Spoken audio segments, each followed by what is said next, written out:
भद्रं कर्णेभिः शृणुयाम देवाः भद्रं पश्येमाक्षभिर्यजत्राः स्थिरैरङ्गैस्तुष्टुः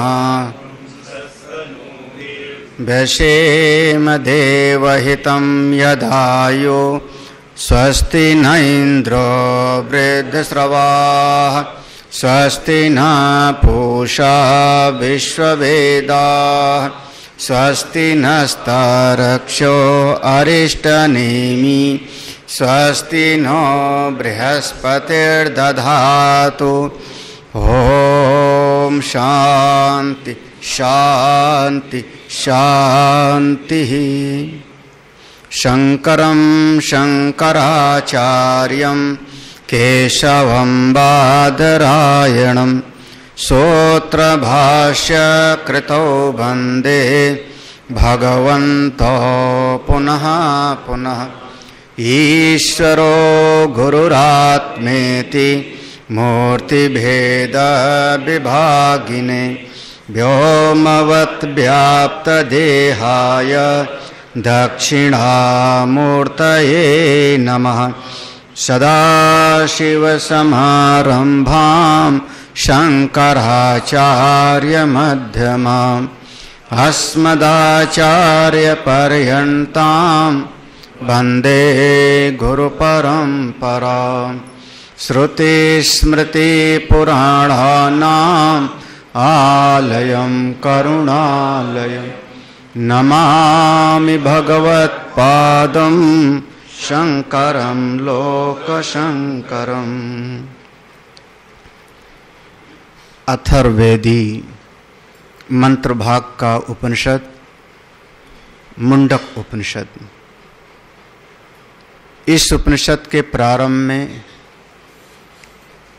ब्रह्म विद्या हमको संप्रदाय पूर्वक गुरु शिष्य की परंपरा के द्वारा ही प्राप्त करना चाहिए। इस बात को विधिवत यहाँ पर उपदेश दिया है। जब एक बार किसी को ऐसा समझाया जाता है साधक को कि इस ब्रह्म विद्या के द्वारा ही आपके परम पुरुषार्थ की सिद्धि होगी और कोई उपाय नहीं है, नान्या पंथा विद्यते यनाय, तो सुन करके उसकी बुद्धि के भीतर एक लगन जग जाती है, उत्साह जगता है, इस ब्रह्म विद्या के प्रति एक आदर बुद्धि जगती है उपनिषद के प्रति। ऐसा कोई साधक फिर खोजता है, ढूंढता है कि हमको इस उपनिषद के द्वारा ब्रह्म विद्या प्राप्त करना है, कहाँ से प्राप्त होगा, कौन हमको आचार्य पढ़ावेंगे, फिर वो खोजता है। एक बार उसके भीतर जिज्ञासा जग जाए, चाह जग जाए। जब कोई साधक आया इस उपनिषद की ब्रह्म विद्या के अंतर्गत, तो उपनिषद के अंतर्गत और भी अन्य ग्रंथों में 4 चीजों का निर्णय प्रारंभ में किया जाता है। प्रयोजन, विषय, अधिकारी और संबंध। ये बार बार पढ़े हो। क्योंकि मनुष्य मात्र बिना प्रयोजन के कभी आगे बढ़ता ही नहीं। अगर एक कदम भी आगे बढ़ाता है तो उसका कोई न कोई स्वयं का एक प्रयोजन तो होता है। कमरे में गर्मी लग रही तो बाहर जाकर के हम बैठते, क्यों? क्योंकि बाहर ठंडी हवा चल रही। तो आप कमरे से बाहर क्यों गए? क्योंकि बाहर आपका प्रयोजन है कि बाहर ठंडी हवा चल रही है, यही है। तो बिना प्रयोजन के तो कोई भी प्राणी कुछ नहीं करता। तो एक तो पहले निश्चय करना पड़ता है इस ग्रंथ का प्रयोजन क्या है। दूसरा निर्णय करना पड़ता है इस ग्रंथ का अधिकारी कैसा होना चाहिए, किस प्रकार का अधिकारी हो। और तीसरा निर्णय किया जाता है अधिकारी और प्रयोजन के बीच में संबंध कैसा होगा। ये अधिकारी कितना काम करे, कितना परिश्रम करे तो इसको अपने प्रयोजन की प्राप्ति हो जाएगी, उसका नाम है संबंध।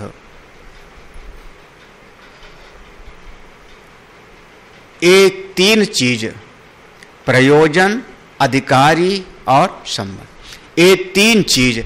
और चौथी चीज, इस ग्रंथ में जो प्रतिपाद्य विषय है वो क्या है। तो ऊपर की पंक्ति में जितना हम लोगों ने पढ़ा अभी तक, एक तरीके से समझो तो प्रतिपाद्य विषय कौन सा हो गया? ब्रह्म विद्या। प्रतिपाद्य विषय हो गया ब्रह्म विद्या, वही है। विद्यायाम सादराः प्रवर्तेरन् इति, ऐसा आ गया। इस ब्रह्म विद्या के भीतर कोई प्रवेश करता है। प्रयोजन क्या है? देखो, प्रयोजनेन तो विद्याया साध्य साधन लक्षण संबंधम उत्तर अत्र वक्ष्यति विद्यते हृदय ग्रंथि इत्यादिना। प्रयोजन क्या है इस ग्रंथ का, जिस ग्रंथ में हम प्रवेश कर रहे हैं? तो कह रहे हैं इस ग्रंथ का प्रयोजन है विद्याया, इस ब्रह्म विद्या के द्वारा, इस ब्रह्म विद्या के द्वारा, विद्याया ब्रह्म विद्या के द्वारा। कौन सी ब्रह्म विद्या? साध्य साधन लक्षण संबंधम, इसके भीतर ब्रह्म विद्या होगी साधन, ब्रह्म विद्या हो जाएगी साधन, और साध्य हो जाएगा परम पुरुषार्थ की प्राप्ति। पहले के पैराग्राफ में आया था, पहले आया था एवं ही महद भी परम पुरुषार्थ साधनत्वेन, याद आया वहां? तो प्रयोजन हो जाएगा जो साध्य है, कौन सा हो गया? परम पुरुषार्थ मोक्ष की प्राप्ति, और साधन हो जाएगी ब्रह्म विद्या। तो साध्य साधन लक्षण संबंधम, यही साध्य साधन हो जाएगा इस लक्षण वाला। इसी बात को इस ग्रंथ में आगे कहा जाएगा कि जब कोई ब्रह्म विद्या के मार्ग में चलेगा तो ब्रह्म विद्या होगी साधन, और वह पर ब्रह्म की प्राप्ति हो जाएगा उसका साध्य, और इस ब्रह्म विद्या के द्वारा मोक्ष की प्राप्ति कर लेगा। इसी बात को इस उपनिषद में आगे कहेंगे। इसी उपनिषद का मंत्र है भिद्यते हृदय ग्रंथि छिद्यन्ते सर्व संशया क्षीयन्ते चास्य कर्माणि तस्मिन् दृष्टे पर। तो तस्मिन् दृष्टे परावरे, वहां पर हो जाएगा साधन। उस पर और अवर, उस मंत्र में आएगा परावरे, पर और अवर। उस पर और अवर पर ब्रह्म की जब अनुभूति हो जाएगी तो उसके भीतर की सारी ग्रंथियां टूट जाएंगी, उसके मन के सारे संशय छिन्न भिन्न हो जाएंगे। ये साध्य हो गया, ये परम पुरुषार्थ की प्राप्ति हो गई। साधन हो गया पर अवर का दर्शन, तस्मिन् दृष्टे परावरे, वो साधन हो जाएगा। इस बात को आगे कहें। अच्छा, वो जो वहां पर कहेंगे पर और अवर, तो कह रहे हैं देखो अत्र चा अपर शब्द, ये पंक्ति हो गई ना ठीक ठाक। प्रयोजन यहाँ का क्या है? प्रयोजनेन तो विद्याया साध्य साधन लक्षण से। इस ग्रंथ का जो प्रयोजन है वो प्रयोजन सीधा सा है, यहाँ साधन हो जाएगा ब्रह्म विद्या और परम पुरुषार्थ की प्राप्ति हो जाएगी साध्य। यही यहाँ पर लक्षण संबंध होगा, और इस बात को आगे श्रुति में कहा जाए इत्यादि ना। तो अत्र चा, अब इसमें कोई देखो यहां पर जो है साध्य साधन में जो है कर्म नहीं आ रहा है। साध्य साधन में क्या आ गया? तस्मिन् दृष्टे पर। दृष्टि माने जानने पर, अनुभव करने पर, उस पर और अवर को जानने पर ही परम पुरुषार्थ की प्राप्ति हो जाएगी, यही ना। यहां पर हम कह रहे हैं ब्रह्म विद्या की प्राप्ति से परम पुरुषार्थ की प्राप्ति तो ब्रह्म विद्या की प्राप्ति साधन हो गई और परम पुरुषार्थ साध्य हो गया। तो यहां संबंध क्या बन जाएगा? बोध्य बोधक, प्रतिपाद्य और प्रतिपादक। यहां पर वह जो दूसरा संबंध है कर्म वाला, वो संबंध चित्त में नहीं आना चाहिए। संबंध कौन सा? प्राप्य प्रापक भाव, उत्पाद्य उत्पादक भाव, चौद्य चोदक भाव। या इसका मतलब हुआ कि उत्पाद्य, एक बार हमने कुछ बताया और उसको सुनने के बाद सामने वाले को कुछ करना पड़ेगा, वो वाला यहां पर संबंध नहीं। ये संबंध समझाने के लिए है। ये जो परम पुरुषार्थ साधन है, यहां पर ब्रह्म विद्या ही इसकी प्राप्ति का साधन है। और ब्रह्म विद्या कैसा है? ज्ञान की प्राप्ति। तो बोध्य बोधक संबंध है, बोध्य बोधक संबंध है, प्रतिपाद्य प्रतिपादक संबंध है। यानी चिंतन करते करते, इस उपनिषद का श्रवण करते करते ही परब्रह्म की अनुभूति होनी चाहिए। ठीक है ना? वो कर्म वाला नहीं है कि पहले समझेंगे फिर कुछ करेंगे। वो कर्म वाला मत समझ लेना। उस बात को अगली पंक्ति में कह रहे हैं, देखो उस बात को निषेध कर रहे हैं। कर्म वाला मत समझ लेना। प्राप्य प्रापक भाव कि अभी हमको अप्राप्त है कोई वस्तु, आगे चल के हमको प्राप्त करनी है, वो वाला संबंध नहीं है, वो वाला संबंध नहीं है। क्योंकि यहां पर जब कोई चीज स्वयं पहले से प्राप्त होती है और हम भूल गए, विस्मृत हो गए, तो वहां उस वस्तु को पाने के लिए करना नहीं है कुछ, केवल जानना मात्र होगा। भाई अगर हमने चश्मा आंख पे लगाया है और आंख पे लगा के हम भूल गए, तो किसी ने समझाया चश्मा आपकी आंख पे लगा है, वो साधन हो गया उसका समझाना। और मेरे तो चश्मा अपने आप प्राप्त हो गया। अब हमको चश्मे की प्राप्ति के लिए कुछ करना नहीं पड़ा ना। तो ये संबंध क्या हो गया? बोध्य बोधक। समझ में आना चाहिए ना ये बात, तो थोड़ा कोशिश करना समझने का। तो वो वाला संबंध। अब अच्छा मान लो कोई भूल गया कि मैं अपने आज दिल को जामुन के पेड़ पे रख के आया हूं। वो पुरानी कहानी है ना, हाँ, दिल अपना हम जाम। तो अगर कोई दिल जामुन के पेड़ पे रख के आया होगा तो उसको दिल की प्राप्ति के लिए परिश्रम करना पड़ेगा। लेकिन किसी ने आके समझाया, अरे कोई ऐसे भ्रम आ जाए, हाय मैं मर गया हूं, हाय मैं मर गया हूं, और उसको भ्रम हो गया, वो चारपाई पर लेट गया, लंबी लंबी सांस रह रहा है। किसी ने कहा चाय पी लो, मैं मर गया हूं, खाना खा लो, मैं मर गया हूं। तो बताओ अब उसको क्या कहना पड़ेगा?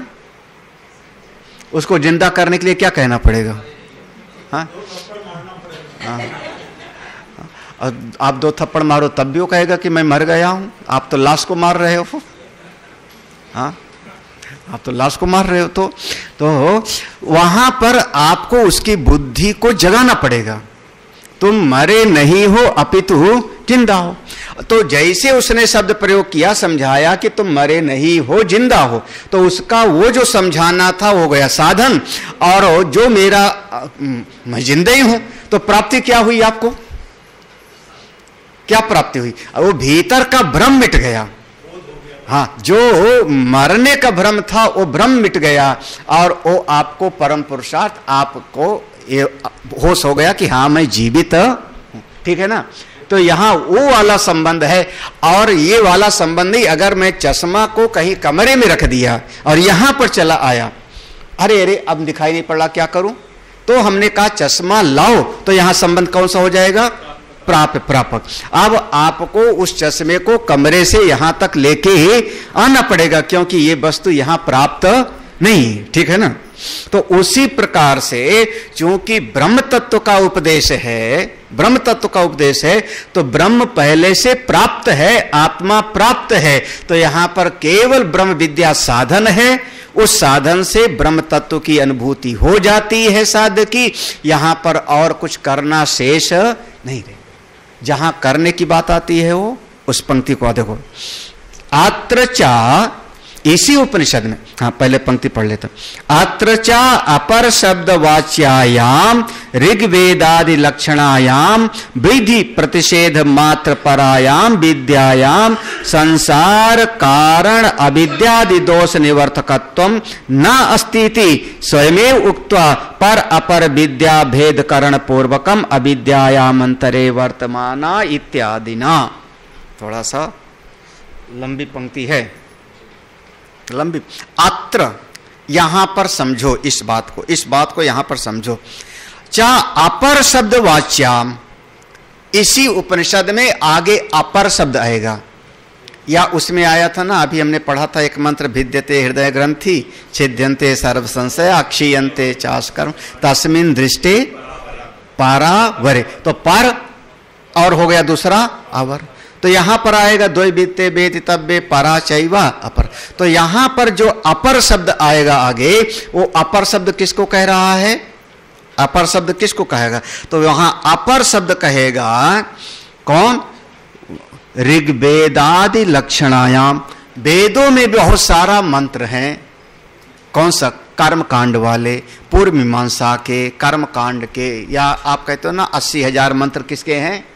कर्म के। तो जो ऋग्वेद आदि में, चारों वेद में जो कर्म के बताने के मंत्र हैं, वो क्या बता रहे हैं? विधि प्रतिषेधायाम, ये करो और इसको मत करो।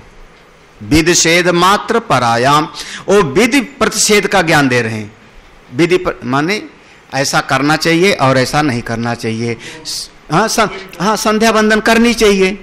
संध्या बंदन नहीं किए तो प्रत्यवाय नाम का पाप लगा, क्योंकि आपका नित्य कर्म था। तो प्रत्यवाय नाम का पाप लगा तो प्रायश्चित करो, प्रायश्चित करो। क्यों? तो यहां पर हो गया एक ऐसा करो और ऐसा मत करो। इस प्रकार से जो बताया जाएगा, ये भी ज्ञानी है। वेद हमको ज्ञानी दे रहा है। हाँ, वेद कोई हाथ पकड़ के करा थोड़े रहा है। अब इसको, वेद में 2 विभाग हैं। तो जो पूर्व मीमांसा है कर्म विषयक ज्ञान, और उत्तर मीमांसा क्या है? ब्रह्म विषयक ज्ञान। तो वेद आपको समझा ही तो रहा है ना, मैं तुमको करा थोड़े रहा हूं, मैं तुमको बता ही तो रहा हूं ना। तो वेद हमको ज्ञान ही तो दे रहा है ना। तो जो वेद में जो कर्म विषयक है ब्रह्म, जो ये पूर्व मीमांसा का विधि प्रतिषेध मात्र परायाम विद्यायाम, उसमें किसका वर्णन आया? कौन सा ज्ञान है? ऐसा करो और ऐसा मत करो। एक बात और है, अब ऐसा करोगे तो आपको पुण्य मिलेगा, ऐसा करोगे तो आपको पाप मिलेगा। तो ये जो आपके भीतर आपको कहा कि असत्य मत बोलो, सत्य बोलो, ये हो गया। सत्य बोलो विधि, हाँ, असत्य मत बोलो, ये क्या हो गया? निषेध। ठीक है ना। तो अगर आपने विधि निषेध का पालन किया तो पाप पुण्य मिलेगा आपको। हाँ, पाप किया तो निषेध वाला, जिसको मना किया वो कर दिया तो पाप हो गया, और जिसको कहा वो कर दिया तो पुण्य हो गया। तो इस पाप पुण्य का फल आपको सुख दुख मिलेगा। जब सुख दुख मिलेगा तो सुख दुख को भोगने के लिए आपको तो ये शरीर धारण करने पड़ेगा। सुख दुख कहां पाओगे बिना शरीर के? तो उसके लिए फिर संसार कारण अविद्यादि दोष निवर्तकत्वम न अस्तीति। तो आप इस शरीर में जितना सुख दुख भोग पाए और विधि निषेध का पालन करते रहे, तो जितना फल यह शरीर में ना भोग पाए, उसके लिए फिर आपको अगले संसार में जाना पड़ेगा, लोक परलोक में जाना पड़ेगा, फिर से जन्म लेना पड़ेगा। तो संसार आपका निवृत्त नहीं होगा। इस पंक्ति का अर्थ फिर से देख लो एक बार। अत्र, इस उपनिषद में आगे अपर शब्द वाच्य, अपर शब्द आएगा। तो अपर शब्द से जो कहा जाएगा किसका? ऋग्वेद आदि चारों वेद में जो विधि निषेध में वहां का निरूपण है कर्म कांड का, वो विधि निषेध में जो विद्यायाम जो उसका ज्ञान है कर्म मीमांसा, उसमें संसार कारण, वो संसार का जो कारण है अविद्या, उसकी निवृत्ति होती नहीं। वहां विधि निषेध का पालन करते रहोगे, पाप पुण्य का सृजन होता रहेगा, उसके लिए सुख दुख पाओगे। तो मूल कारण अविद्या ज्यों की त्यों हो बैठी रहेगी, तो उसका निवर्तन होगा नहीं। तो जब निवर्तन नहीं होगा तो आपको बार बार इस संसार में आना और जाना पड़े। इस बात को इसी उपनिषद में स्वयमेव उक्त्वा, स्वयं श्रुति बतावेगी, विभाग करके क्या बतावेगी? पर अपर विद्या भेद करण पूर्वकम, दोनों का विभाग कर देगी श्रुति, एक अपर विद्या और एक पर। देखो, पर अपर विद्या भेद करण पूर्वकम, एक पर विद्या और एक अपर विद्या, दोनों का भेद करके और श्रुति ये अपर विद्या की आगे निंदा करेगी। हाँ, उसकी निंदा करेगी। क्या निंदा करेगी? अविद्यायाम अंतरे वर्तमान, उसकी निंदा करेगी। और इस प्रकार से श्रुति कहेगी जो व्यक्ति अपर विद्या में ही जीवन पर्यंत पड़े रहते हैं उनका संसार कभी पूरी तरह से छूटता नहीं। तो ये जो अपर विद्या है, जो ये कर्म वाली विद्या है विधि निषेध का, इसमें क्या होता है कि इस काम को करोगे तो ये मिलेगा तुमको। तो वहां संबंध कौन सा बन जाएगा? प्राप्य प्रापक। तो वो जो प्राप्य प्रापक वाला संबंध कर्म में बन रहा है, इतना करोगे तो इतना पाओगे, इतना करोगे तो इतना पाओगे, ये करोगे तो ये पाओगे। तो वहां पर संसार चक्र चलता रहेगा आपका, उसकी निवृत्ति नहीं होगी। और यहां पर कौन सी विद्या है? यहां पर है कि वह भिद्यते हृदय ग्रंथि, यहां पर ज्ञान प्राप्त करते करते ब्रह्म विद्या की प्राप्ति की और आपके भीतर की सारी ग्रंथियां मिट गई, आपको परम पुरुषार्थ प्राप्त हो गया। तो यहां संबंध हो गया कौन सा? बोध्य बोधक और पूर्व मीमांसा और कर्म के विभाग में संबंध हो जाएगा प्राप्य प्रापक। इतना कर्म करो तो स्वर्ग मिलेगा, लेकिन अविद्या आदि जो दोष है वो जो क्या त्यों बना रहेगा, वो नहीं निवृत्त होगा। स्पष्ट हुआ? संबंध पूरी तरह से यहां संबंध क्या हो गया? यहां बोध्य बोधक, प्रयोजन हो गया परम पुरुषार्थ की प्राप्ति। ठीक है ना? अब अधिकारी वही है जो इसको चाहता है, जो संप्रदाय पूर्वक इसको चाहता है, गुरु परंपरा से इसको चाहता है, वही इसका अधिकारी है। और यहां विषय क्या हो जाएगा? ब्रह्म विद्या का उपदेश, ब्रह्म विद्या का उपदेश। आगे ये पंक्ति हो गई। हाँ, आगे देखो, अभी इसी पंक्ति को कह रहे हैं तथा। अब तो ये हो गया अपर विद्या का बता दिया, जिसमें जो है कुछ करो और कुछ पाओ, एक करो और ये पाओ, ऐसा करो और ऐसा पाओ। हाँ, मजेदार बात यह है पूर्व मीमांसा का एक बहुत बढ़िया बात है, सरल भाषा में कह रहा हूं। एक आदमी पास में आवे, हमारे गर्मी का महीना है, पास में आया दोपहरी में, ओ शायद हो सकता है 2 घंटे से उसको पानी नहीं मिला, 4 घंटे से प्यास से तड़प रहा है, आके हमारे पास बैठ गया, आपके घर में आया, आपके पास बैठ गया। उसने कहा गला सूख रहा है, प्यासा हूं, मरा जा रहा हूं, पानी पिला। आप कह दो ये लड्डू ले आओ, लड्डू ला के दो। हाँ, बढ़िया चीज मिल रही है आपको, है ना? हाँ, फिर अरे खीर, वो कुछ और ले आओ, अमुक चीज ले आओ, पेड़ा ले आओ। हाँ, वो 50, अच्छा लो लो, हम तुमको पैसा देते हैं, लिफाफा रखो गुरुजी को, पैसा लो। हाँ, कपड़े लाओ, आप सब चीज दो, पानी ना दो तो कैसा लगेगा उसको? आप जो व्यक्ति बैठा है तड़प रहा है, आप उसको वस्त्र दे रहे हो, आप उसको धन दे रहे हो, आप उसको बढ़िया बढ़िया मिष्ठान दे रहे हो, पकौड़े दे रहे हो, लेकिन जो चाह रहा है वो कैसा लगेगा उसको? वैसे आप लोग कहोगे हम लोग इस जमाने में है, अगर वो पैसा दे रहा है तो बहुत बढ़िया, और थोड़ी देर और प्यास सह लेंगे, बाद में जब बाहर जाके पानी पी लेंगे, है ना? लेकिन असल में जो चाहिए उसको वो नहीं मिल रहा है। ये संसार का स्वरूप ऐसे है। ये संसार में जो माया का ये पसारा है ना, ये माया आपको सब देती है, वो नहीं देती जो आप चाहते हो। जो आप चाह रहे हो वो नहीं मिलती यहाँ पर, बाकी और सब देती है। आपको घर दे देगी, बढ़िया घर मिल गया रहने को, गाड़ी मिल जाएगी, कपड़े मिल जाएंगे, सम्मान मिल जाएगा, रुपया पैसा मिल जाएगा, सब मिलेगा यहाँ पे। वो माया सब देती, ये लो ये लो ये लो। अब भीतर से चाह तो कुछ और है, वो चाह आपकी मिलती नहीं, तो जिसको कहते हैं परितृप्तता, पूर्णता, फुलफिलमेंट, वो कभी यहां पर जगत में होती नहीं। यही इस जगत की एक, क्या कहो, इसका स्वभाव ही ऐसा है। हाँ, तो यहां पर दो प्रकार की विद्या का वर्णन करेंगे। अब देखो पर्क कहते हैं तथा पार प्राप्त, पहले ऊपर था ना अत्र चा अपर, तो अपर विद्या वाला हो गया वो कर्म विभाग का। अब यहां पर तथा पार प्राप्ति साधनम सार्व साधन साध्य विषय वैराग्य पूर्वकम गुरु प्रसाद लभ्याम ब्रह्म विद्याम आह परीक्ष लोकान इत्यादिना। देखो इसी उपनिषद में पार प्राप्ति साधनम, पर ब्रह्म की प्राप्ति का जो साधन है वो कैसा है, पर ब्रह्म प्राप्ति का जो उपाय है वो कैसा है, इस जगत के सर्व साधन साध्य विषय वैराग्य पूर्वक परम ब्रह्म की प्राप्ति का, ब्रह्म विद्या प्राप्ति का जो साधन है वो तभी कर पाओगे जब ये संसार में साध्य साधन वाले से थोड़ा मन को हटा लोगे।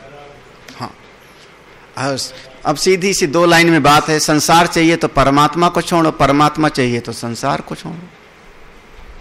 दो बातें हैं। दोनों हाथ लड्डू नहीं होता, और दोनों हाथ लड्डू रखने वाले ये भगत लोग चाहते हैं संसार भी बना रहे, थोड़ा भगवान की कृपा भी बने। ये दोनों हाथ में नहीं चलता, यही गड़बड़ी है। हाँ, तो या तो ये या तो वो, दोनों चाहिए, दोनों चाहिए ना, दोनों चाहिए। इसीलिए उपनिषद शुरुआत में नहीं पढ़ाया जाता। चलो आप विश्राम सागर पढ़ो, सुख सागर पढ़ो, भागवत पढ़ो, यज्ञ करो, दान करो, तप करो, पुण्य करो, वहां से वो अपर विद्या है। उपनिषद पार विद्या है, ब्रह्म विद्या है। ये तो कहती है सर्व साधन साध्य विषय वैराग्य पूर्वकम। संसार में जितना साधन साध्य से मिलता है इसको पूरी तरह से मन यहां से हटाकर, इसमें साधन चतुष्टय संपन्न आप वर्णन आ जाए, सबसे हटा के फिर करो क्या, अगली बात है संसार से मन हटा तो क्या करें, गुरु प्रसाद लभ्याम। अब गुरु जी के पास जाओ, संसार से वैराग्य प्राप्त हो करके तब गुरु जी के पास जाओ। तद विज्ञानार्थम सुगुरुमेवाप गच्छेत, इसी उपनिषद में आएगा तब। अच्छा, गुरु जी के पास जाओ तो काय के लिए, आशीर्वाद के लिए, घुटने का दर्द दूर करने के लिए। महाराज कोई जड़ी बूटी जानते हो, जड़ी बूटी जानते हो, कुछ ऐसी कृपा करो, ऐसी दवाई दे दो कि हमारा गुरु जी के पास किस लिए जाना चाहिए। तो कहा ब्रह्म विद्याम, केवल एकमात्र, केवल एकमात्र क्या है गुरु का उपयोग, ब्रह्म विद्या। बस हमको उनसे ब्रह्म ज्ञान चाहिए। अब ये घेलुआ है कि उनसे आशीर्वाद भी मिल जाए, सब ठीक ठाक भी हो जाए, ये तो घेलुआ है, बैकडोर से है। वास्तव में से तो अगर ब्रह्म विद्या न प्राप्त हुई तो अभी तो फिर प्राप्त नहीं हुआ। इसी बात को आगे इसी उपनिषद में दिखाया जाएगा, परीक्ष लोकान कर्मचितान, देखो इत्यादि ना। तो दो प्रकार की विद्या हो गई, एक पारा विद्या और अपर विद्या। अपर विद्या में साध्य साधन रूप होता है, ये जगत है, इस जगत में जो चाहिए हमको कर्म करना पड़ता है, आप परिश्रम करो आपको वस्तु प्राप्त होगी, यहाँ पुण्य की पूंजी लेके स्वर्ग आदि जाओगे, वो अपर विद्या है। और पर विद्या है कि संसार के समस्त साधनों से वैराग्य प्राप्त करके और सद्गुरु के पास गए, वहां साधन एकमात्र बनेगा ब्रह्म विद्या, और परम पुरुषार्थ की साध्य की प्राप्ति हो जाएगी। तो वहां संबंध हो जाएगा बोध्य बोधक, और यहां संबंध हो जाएगा प्राप्य प्रापक।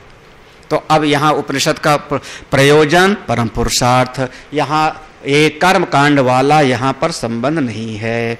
आगे देखो प्रयोजन साफ साफ कह दे रहे हैं, प्रयोजनम चा असकृत ब्रवीति ब्रह्मवेत ब्रह्मैव भवति इति। लो अब इससे ज्यादा साफ क्या कहें, इसी उपनिषद में लिखा है, इसी उपनिषद प्रयोजनम चा, इस उपनिषद में प्रयोजन क्या है जो गुरुदेव की कृपा से प्राप्त होगा, वो क्या है प्रयोजन। कहा ब्रह्मवेत् ब्रह्मयु, हाँ, ब्रह्मवेत् ब्रह्मयु। हमारे इसमें जो है थोड़ा सा वाक छपा ही नहीं है इस पुस्तक में, गीता प्रेस वाले ने छापा है इसमें। ब्रह्मवेत् ब्रह्म एव भवति इति, जो ब्रह्म को जानेगा वो ब्रह्म स्वरूप ही हो जाएगा। यही इसका प्रयोजन है, साफ साफ वर्णन है। इसी उपनिषद में आगे चल करके वर्णन आएगा उस, हाँ बिल्कुल बिल्कुल, वो पक्का कर लेना है। और देखो प्रयोजन क्या है फिर, प्रयोजन परामृता परिमुच्यन्ति सर्व इति च, ये भी तो बताया प्रयोजन। क्या चीज कि परामृता कहां पर है, परामृता परिमुच्यन्ति, हाँ पूरा मंत्र, वेदांत विज्ञान सुनिश्चितार्था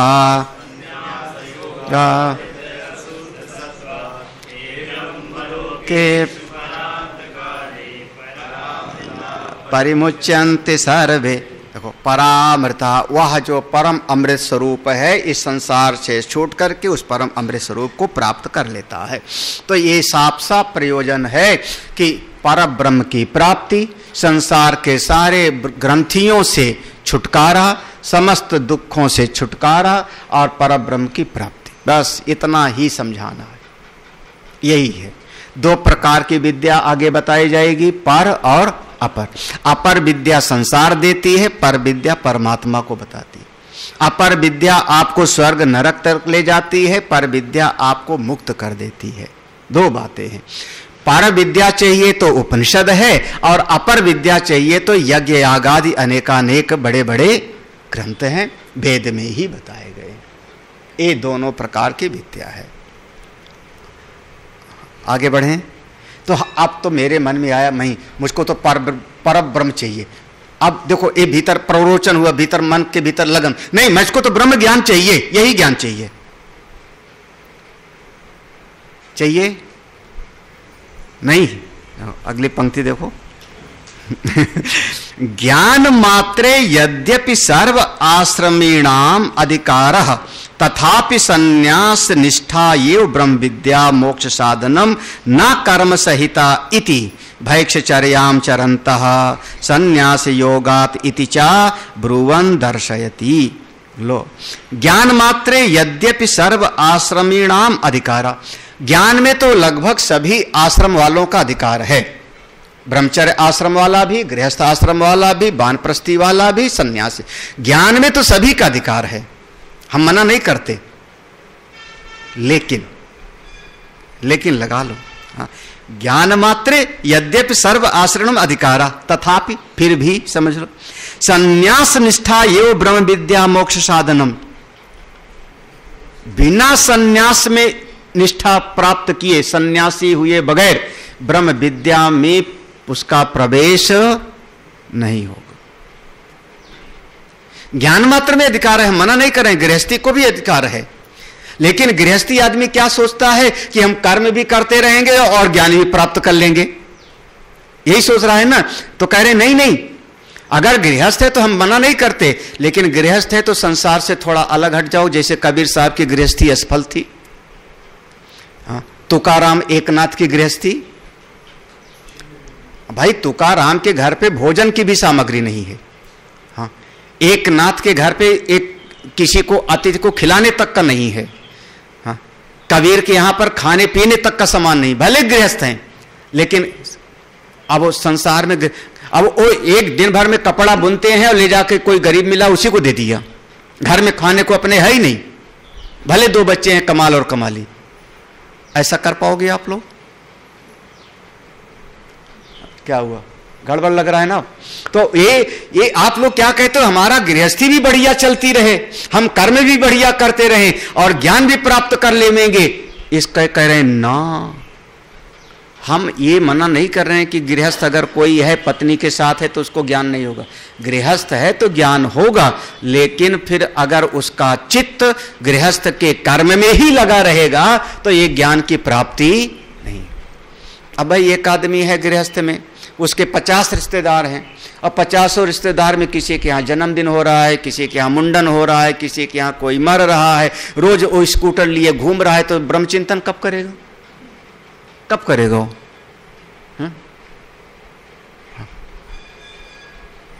नहीं समझ आ रहा? हाँ, ब्रह्मचिंतन। हाँ देखो, इसी बात को कह रहे हैं, इसी बात को आप समझना। यहाँ पर एक पंक्ति थोड़ा आप लोगों को कष्ट न पहुंचाओ, इसलिए हम देखो, ज्ञान मात्रे यद्यपि सर्व आश्रणाम अधिकारा, ब्रह्मचारी है वो भी ज्ञान प्राप्त कर सकता है, गृहस्थ भी, वानप्रस्थी भी, ज्ञान में सबका अधिकार है। देखो कोई भेद नहीं किया, हमारे यहाँ कोई भेद नहीं है। हाँ सर्व, अब यहाँ पुरुष स्त्री का भेद है कि पुरुष ही ब्रह्म ज्ञान प्राप्त करेगा, स्त्री नहीं, ऐसा लिखा है क्या? पढ़ लो, सबका अधिकार है। तथापि फिर भी आपका चित्त अगर इस ज्ञान के चिंतन के लिए उपलब्ध ही नहीं होगा तो चिंतन कब करोगे? हाँ हाँ हाँ, अगर ऐसा समझ लो कि आप बैठ तो गए सत्संग में और चित्त से आपका संसार चिंतन कर रहा है, वहां पर वो काम करना है, वो अमुक करना है, बिजली का बिल बना, अमुक करना है, तो फिर आपके भीतर ज्ञान टिकेगा कैसे? तो ठीक है, हम मना नहीं कर रहे, अधिकार तो है, लेकिन आपका चित्त उपलब्ध तो हो गए, आपका मन हमको तो उपलब्ध हो गए इस बात को समझने के लिए। तो वो जो आपके मन की इस ज्ञान के समय उपलब्धि है, वो तब तक नहीं होगा जब तक संसार से थोड़ा अपने मन को आप हटाओगे नहीं। उसी का नाम संन्यास है। इसलिए कहते तथापि संन्यास निष्ठा ये ब्रह्म विद्या मोक्ष साधनम, संन्यास्त होकर के ही यह जो ब्रह्म विद्या है मोक्ष का साधन बनती है। न कर्म संहिता इति, कर्म के साथ, संसार संभालते हुए के साथ ये ब्रह्म विद्या टिकती नहीं। ये ब्रह्म विद्या महाराज ऐसी महारानी है जो किसी और के साथ बैठती नहीं। हाँ, कभी कभी ऐसा होता है ना, कोई सम्राट होता है तो सबके साथ नहीं बैठता। हम भी कहीं पर जाएंगे और बैठने की जगह नहीं मिलेगी तो हम भी उठ के चले आएंगे, तो यही तो ना। तो हम सबके साथ नहीं बैठते, सब जगह नहीं बैठते। हाँ, सब जगह थोड़े, घोड़े पे थोड़े बैठ जाओगे आप, हाँ, कूड़ेदान पे थोड़े बैठ जाओगे आप, सब जगह नहीं बैठते। तो ऐसे ब्रह्म विद्या सब जगह विराजमान नहीं होती। ये ब्रह्म विद्या तो कहती है हम जहां बैठेंगे सबको हटाई के बैठेंगे, हम बैठेंगे महाराज, मेरे अलावा अगर कोई बैठे तो मुझको सहा नहीं जाता। तो ब्रह्म विद्या मोक्ष साधन ना कर्म संहिता इति, कर्म के साथ बिल्कुल नहीं। आप कहो कि कर्म भी करते रहेंगे और भी, इसी बात को इसी उपनिषद में आगे कहा जाएगा, भैक्षचर्याम चरन्तः, भैक्षचर्याम। अरे पेट ही तो भरना है ना, सन्यासी को क्या है, बोले पेट भरना है, पापी पेट का सवाल है, भिक्षा मांग के पेट भर लो और खूब आत्मचिंतन करो। इतनी सी बात के लिए तुम जो है इतना पसारा। पेट भरने के लिए अब जमीन चाहिए, उस जमीन में फिर हल चलाऊंगा, फिर उसमें बीज डालूंगा, फिर पानी डालूंगा, फिर खाद डालूंगा, काय के लिए? पेट भरने के लिए। फिर उसको गेहूं पिसाऊंगा, फिर रोटी बनाऊंगा, तब पेट। अरे रोटी चाहिए तो 2 रोटी मांग ले कहीं पर, भैक्षचर्याम चरन्तः। और चिंतन किसका करो? ब्रह्म। ऐसा कोई करे तब तो ये ज्ञान टिकता है, और नहीं तो ये ब्रह्म विद्या टिकती उकती ही नहीं। सीधा कहना है, संसार और ये सब एक साथ नहीं संभलता। इसी बात को आगे भी कहा गया, संन्यास योगात इति चा ब्रुवन् दर्शयति, संन्यास के द्वारा ही, संन्यास योग के द्वारा ही इस ज्ञान की प्राप्ति होती। उसी मंत्र में वेदांत विज्ञान से योगात, हाँ, यतया शुद्ध सत्वा, इसी उपनिषद में आगे आएगा। तो ये ब्रह्म ज्ञान में अधिकार सबका है। अरे ऐसे कह दूं सीधा है कि अगर नौकरी में अधिकार सबका है, मना थोड़े है, सब लोग मास्टर बन सकते हो, लेकिन आपको उतनी शिक्षा तो, अमुक परीक्षा को पास तो करना ही पड़ेगा, तभी तो ना। हमें थोड़े कह रहे कि नहीं आप मास्टर नहीं बन सकते हो, आप सब मास्टर बन सकते हो, लेकिन इस परीक्षा को पास करके तब आओ। यही तो उसी प्रकार से जो है, अगर इतनी योग्यता है तो हो सकता है। ये अगले प्रसंग में चलते हैं, यहां पर इतना पूरा हो। हाँ एक बात और अब मन में आ गया। हम कर्म करते हुए भी, समस्त कर्म को करते हुए भी ये ब्रह्म ज्ञान क्यों नहीं प्राप्त कर सकते जी? तो कह रहे हैं विद्या कर्म विरोधाच्च। लो, कर्म का और ब्रह्म ज्ञान का आपस में विरोध है। कर्म और ब्रह्म विद्या एक साथ नहीं रहती, ये दो सौत हैं। हाँ, एक दोहा पुराना याद आ रहा था, नींद पुरानी गेहिनी रात न आई हाय। नींद पुरानी गेहिनी रात न आई हाय, चिंता सौतन देख कर ताक झांक कर जाए। कहा हुआ आलोक बड़े ध्यान से सुनने लगे। भाई नींद पुरानी गई नहीं, मेरी पुरानी पत्नी तो निद्रा है, जन्म लेते ही नींद पुरानी गई नहीं। हमारी घरवाली तो वही है, लेकिन कल रात आई नहीं, बिल्कुल कल रात नहीं आई वो हमारी पुरानी घरवाली। क्यों? जब आई तो देखी क्या, यहां चिंता सौतन देख कर यहां हमारी सौत बैठी हुई है, कौन? चिंता। तो ताक ताक चली अब हो भैया। तो ये महाराज, ये जो ब्रह्म विद्या है ये सबके साथ बैठती नहीं, ये नहीं। कर्म विद्या कर्म विरोधाचा, ब्रह्म ज्ञान का कर्म का आपस में विरोध है। कैसे है विरोध? देखो अभी विरोध का हेतु दे रहे हैं, आगे हेतु है विरोध का। न ही ब्रह्म आत्म एकत्व दर्शनेन सह कर्म स्वप्ने अपि संपादयितुं शक्यम। और ब्रह्म विद्या का और दुनिया के कर्म का, देखो हाँ, ये ना को बाद में ले आना ही, क्योंकि ना को बाद में लाएंगे ही, मन क्योंकि ब्रह्म आत्म एकत्व दर्शनेन, ब्रह्म का स्वरूप क्या है? आत्मा, ब्रह्म और आत्मा की एकता की अनुभूति, आत्म और ब्रह्म एक है इसकी अनुभूति, ब्रह्मात्मा एक बोध। ए सह कर्म और कर्म के साथ स्वप्ने अपि संपादयितुं, ना को यहां ले आओ, न शक्यम, एक साथ कभी भी संभव नहीं है। सपने में भी, जिसको कहते हो सपने में भी मत सोचो, ब्रह्म ज्ञान और संसार ये दोनों को एक साथ संभालना ये सपने में भी संभव नहीं है। लो, सपने संभव नहीं है। क्यों संभव नहीं है? संभव इसलिए नहीं है क्योंकि देखो, अब हम पहले यही समझा दें, कर्म में आपके भीतर इस शरीर का अभिमान जोड़ा जाएगा। संकल्प पढ़ते हो तो मेरा नाम ये है, पंडित जी कहेंगे ना नाम ले लो, गोत्र, तो कर्म में इस शरीर का देहाभिमान जोड़ा जाता है और ज्ञान में देहाभिमान को उल्टा, तो दोनों एक साथ कैसे हो सकता है? कर्म करोगे तो आपको बहिर्जगत में ध्यान देना पड़ेगा, बाहर की तरफ आपको चलना, आप कदम से भी चलोगे, प्रदक्षिणा भी करोगे तो आपको रास्ता देखना पड़ेगा। कर्म आपको बाहर की तरफ ले जाता है, आंख आपको बाहर की तरफ ले जाएगी, कान बाहर का शब्द सुनाएगा, और ज्ञान कहां आएगा? आपको आत्मा का भीतर। तो दोनों एक साथ कैसे हो सकता है? कितना घोर विरोध है। कर्म करोगे तो कर्म का फल जो भी मिलेगा अनित्य होगा। कर्म करोगे तो कुछ पाओगे, कर्म करोगे तो कुछ ना कुछ प्राप्त होगा, धन मिलेगा, जमीन मिलेगी, घर मिलेगा। कर्म से आपको बाहर की वस्तु मिलेगी और जो बाहर की वस्तु मिलेगी वो अनित्य होगी। ज्ञान क्या है? जो स्वयं प्राप्त है उसी का प्रकाशक है। ज्ञान आपको बाहर से कोई चीज देता नहीं, जो स्वयं मिला हुआ है उसका प्रकाशक है। तो दोनों एक साथ कैसे संभव है? हाँ, दोनों एक साथ कैसे? इसीलिए ये पहले के समय में अभी भी उपनिषद सबको पढ़ाया उढ़ाया नहीं जाता। पहले भी था, ये सुरक्षित था सन्यासियों के बीच में, और अभी भी सुरक्षित है। हम कह सकते हैं अभी भी सुरक्षित ही है। अभी भी कौन सबको जो है उपनिषद पढ़ाया जाता है? हम लोग अगर कभी मान लो कभी हमने प्रवचन में पढ़ा भी दिया, सुना भी दिया, तो वो आपने एक साधारण सा उसका एक हल्का हल्का जिसको कहते हैं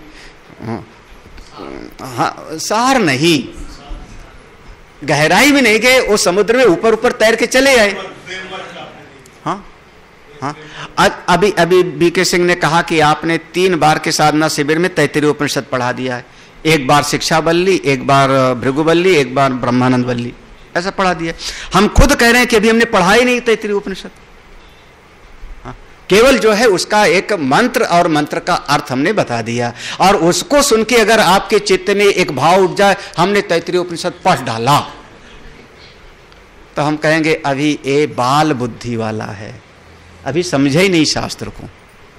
हाँ, तो ये दोनों एक साथ संभव हो नहीं, कर्म और ज्ञान, चूंकि दोनों का विषय अलग है। देखो, कर्म में अहम वृत्ति आती है, ज्ञान में अहम वृत्ति को मिटाया जाता है।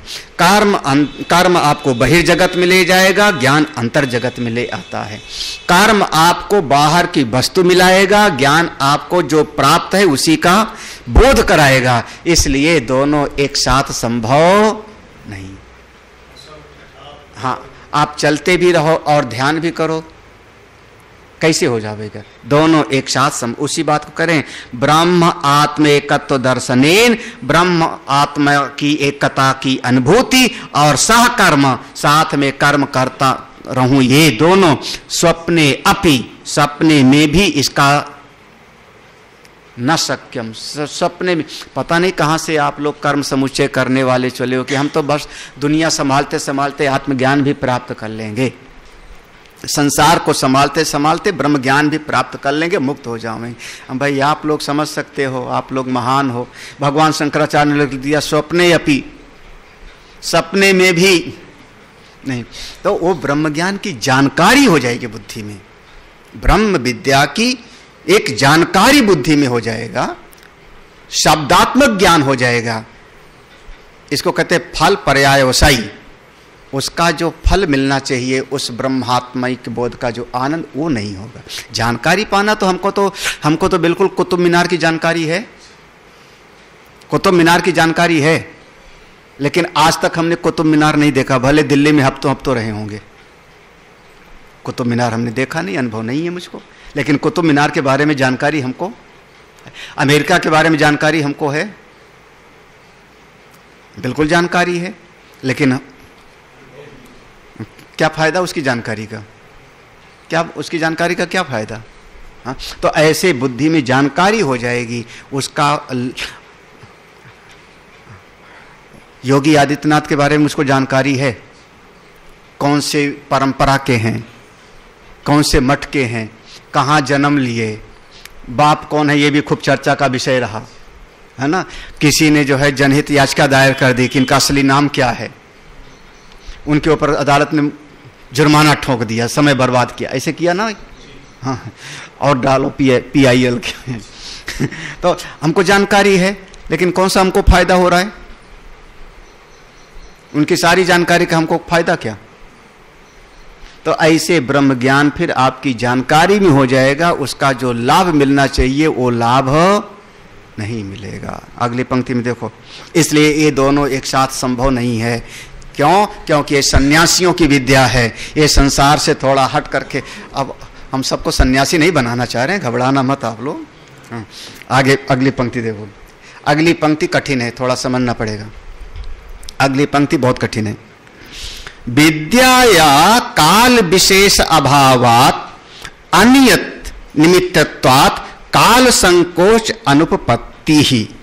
विद्याया, ज्ञान के मार्ग में, विद्याया माने ज्ञान के मार्ग में काल विशेष अभावात, किसी काल विषय का कोई वहां पर नियम नहीं, काल विशेष अभावात अनियत निमित्तत्वात्, ज्ञान के मार्ग में कोई उसका निमित्त भी एक खास करके निश्चित नहीं है, इसलिए वहां पर काल के संकोच की अनुपपत्ति है।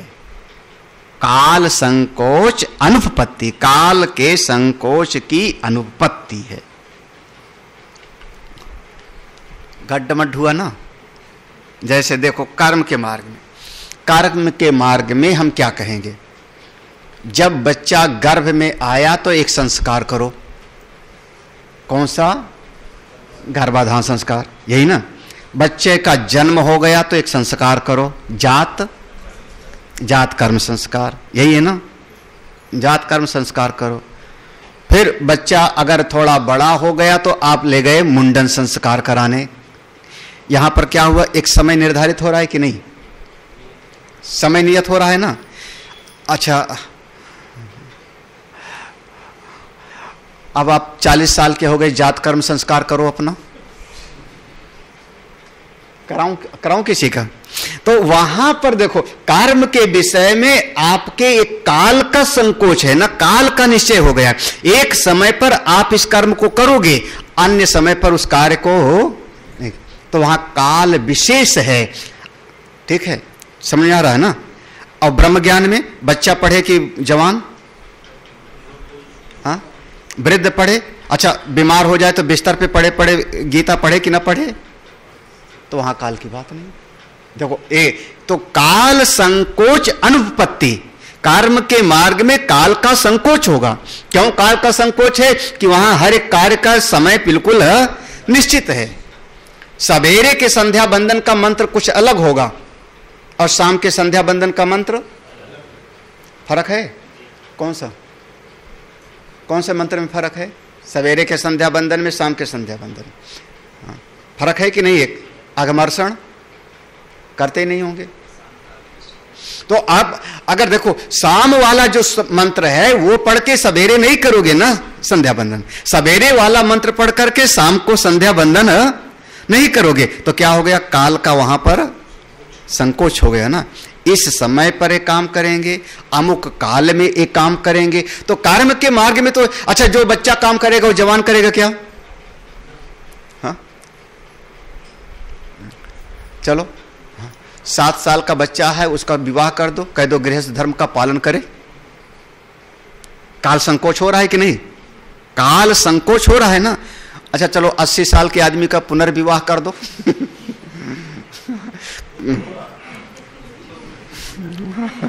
तो हर चीज का अपना एक काल है ना इस जगत में। हाँ, यहां तक काल संकोच है कि किस समय पर आप गेहूं का बीज बोओगे और किस समय पर धान का बीज बोओगे। कर्म का हो रहा है ना। किस समय पर आप राजसूय यज्ञ करोगे, किस समय पर आप कोई और यज्ञ करोगे, तो काल है ना। तो कर्म के क्षेत्र में अब अर्थ समझ लेना। हाँ देखो, विद्या ज्ञान के मार्ग में काल विशेष अभावात, वहां काल के विशेष रूप से काल के नियम का कोई नियम नहीं है, इसलिए नियत निमित्तत्वात्, कोई विशेष निमित्त को आप आधार लेकर के और काल संकोच को बात कह दो तो यह बात उचित नहीं। आप कह दो कि नहीं वृद्ध आदमी ही ज्ञान प्राप्त करे, या कह दो कि जवान आदमी ही ज्ञान प्राप्त करे, ऐसा कोई ज्ञान के मार्ग में नहीं है। कोई 4 साल का बालक भी ब्रह्म ज्ञान प्राप्त करता है, कोई 40 साल वाला भी ज्ञान प्राप्त करता है। शर्त वही है कि मन उसका बाह्य जगत से थोड़ा सा हटा। अगर बाह्य जगत से हटा नहीं होगा तो चिंतन कब करेगा? हाँ, संसार वाले खींचते हैं चारों तरफ से, संसार वालों का काम है।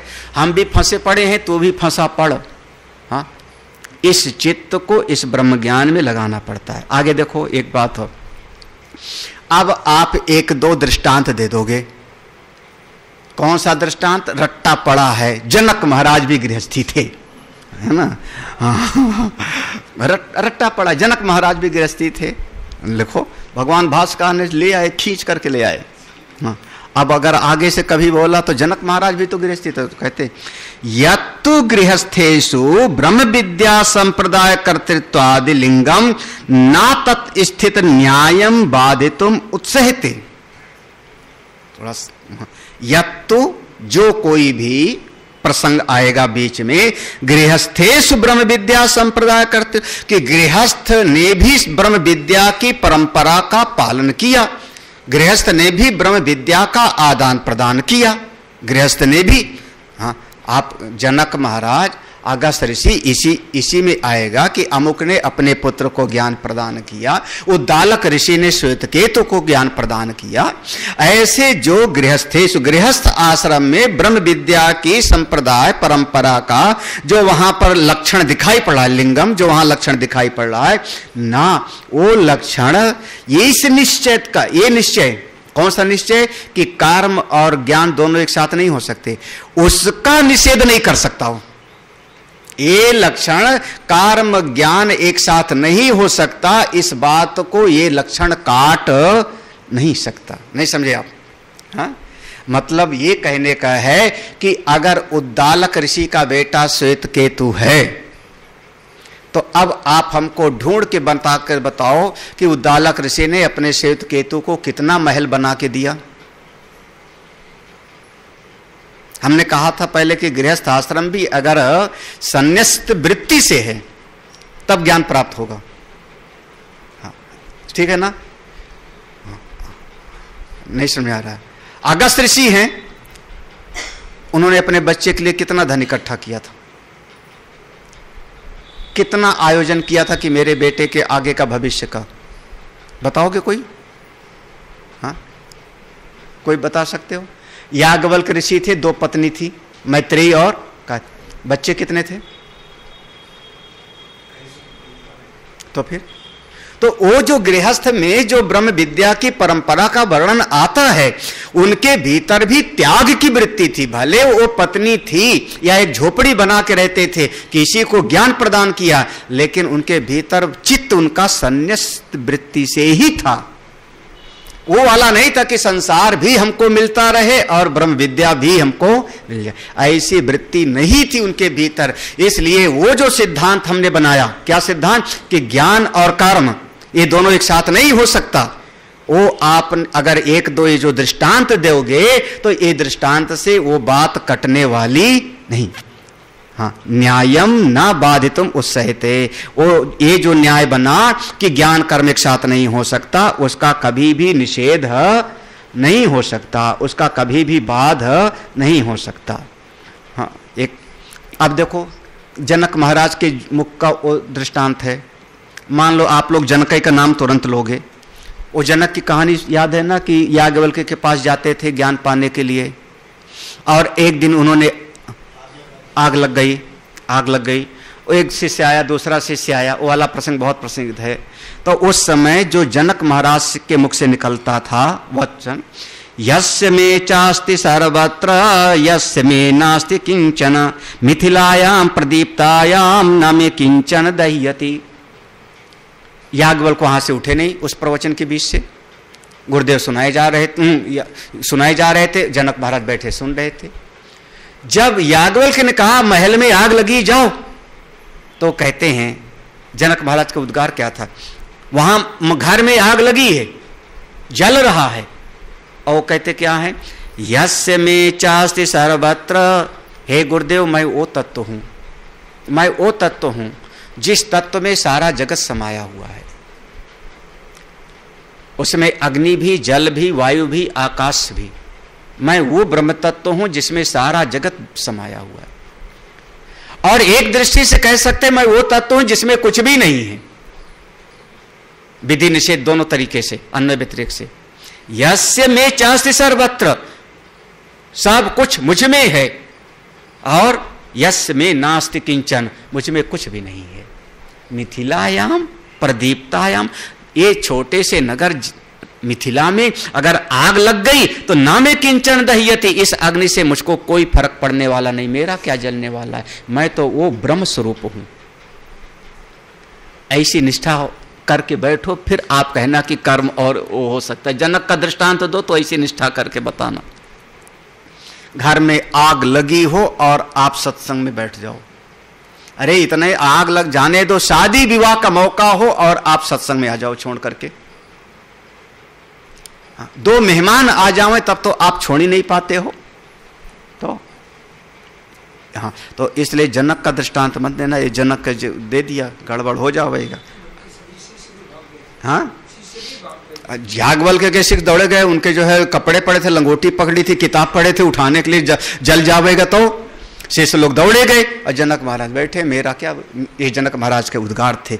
तो इसलिए जो गृहस्थ आश्रम में परंपरा का वर्णन आता है कि गृहस्थ आश्रम में भी किसी ने ज्ञान की परंपरा का निर्वाह किया, वो गृहस्थ में रहते हुए भी मन उनका पूरी तरह से संन्यास्त था, क्योंकि ब्रह्म विद्या और कर्म ये दोनों एक साथ नहीं हो सकती।